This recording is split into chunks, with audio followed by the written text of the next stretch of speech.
swordsmith who has volunteered untold hours of time and labor and skill 160. To produce, well, he and his friends, to produce this Spartan sword, which is a symbol of what we're all about.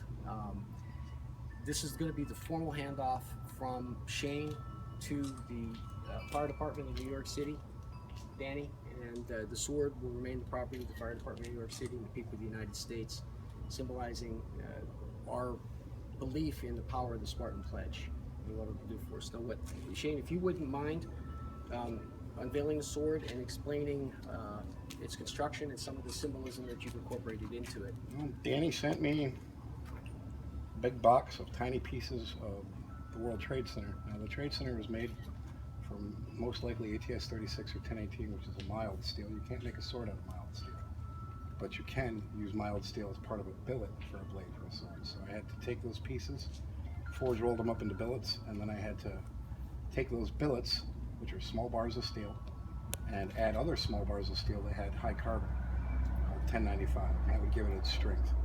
And I forge welded those together, and I kept it as a straight motif so that I could have it symbolized like an American flag. I could have done a twist and made it like, pretty, with the blinging, as they say, but I wanted to go for something that showed a flag. And as far as the guard is made from wrought iron from Washington State. This iron was bridge pins from an old wrought iron bridge. The white pieces here you see are Alaskan muskox. And this piece here is a piece of burled cherry from a guy named Jimmy Petrillo, who passed away unexpectedly about 10 years ago. I had that piece of wood sitting in my workshop for years. He fought his way back from fighting with alcohol and drug abuse after getting back from Vietnam, and made a life for himself, and then that life was cut unexpectedly short. And that piece of wood sat in my shop for 10 years. I didn't know what I was going to do with it. And then right when I was handling this blade, looking for a piece of mesquite, I looked at the wood, and I could hear Jimmy say, "Do it." And so I used that. On the blade itself, I've put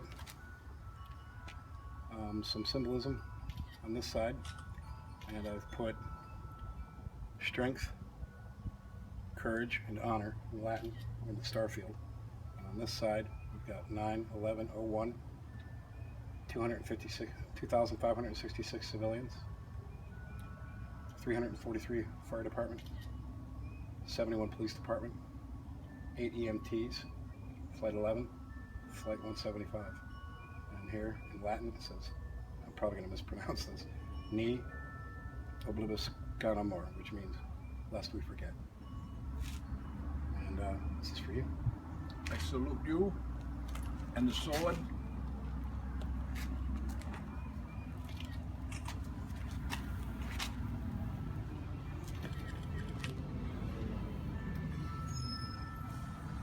It means so much, and what we're going to do with this means that much more. Everyone that we can get the word out to how important our bravest soldiers and sailors and men and women of the armed forces, that we'll never forget them. We'll never forget what they did to fight for our freedom that we have. And God bless you, God bless this sword, and may we continue to bless our service people. Amen. Thank you. Amen.